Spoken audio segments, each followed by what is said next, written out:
Bilmeden. Oyuncusun da mı? Şurada жұмыс істегесін тап берген. Ата тыл дегенimiz ne? Тыл дегенimiz соғыста жүрген балдарға, солдаттарға тамақ дайындап берген үшін берген. O кезде кішкентай балдар болмаған ба? Кішкентай балдар болған, сіздер қатар сол кезде 8-9 болда. Сол кезде сіздерге көмектесіп үлкен кісі болды ма? Үлкен кісілер болды, біреуінің қолы шолақ, біреуінің аяғы ақсақ, біреуінің көзі тоқыр. Соғыстан келген жараланып келгендер болды. 3-4 кісі болды. O кезде sizben жасты балалар болды ма? Менен жасты бала болды, жайman орнатты. Қазір ол ел жақта мен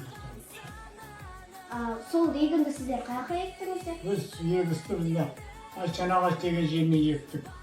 Біздің туып өскен жеріміз мына Құдүзік. Сіздердің қатарланып отырған жері. О, қазір Айнагүл деген. Ата, онда сізге бір мәнерлеу өлең оқып берейін. Оқып берсең тыңдайық, рахмет. Менің атам майдангер, отан үшін от кешкен, өлім үшін беттескен, омыра оқ тескен менің атам майдангер. Ой, рахмет. Рахмет. Аталар бақытты, аруақ аман болыңдар. Оттың басына аман болсын, аталарына мейман болыңдар. Құдай ондай бәле, қауіп қатер болмасын. Amin.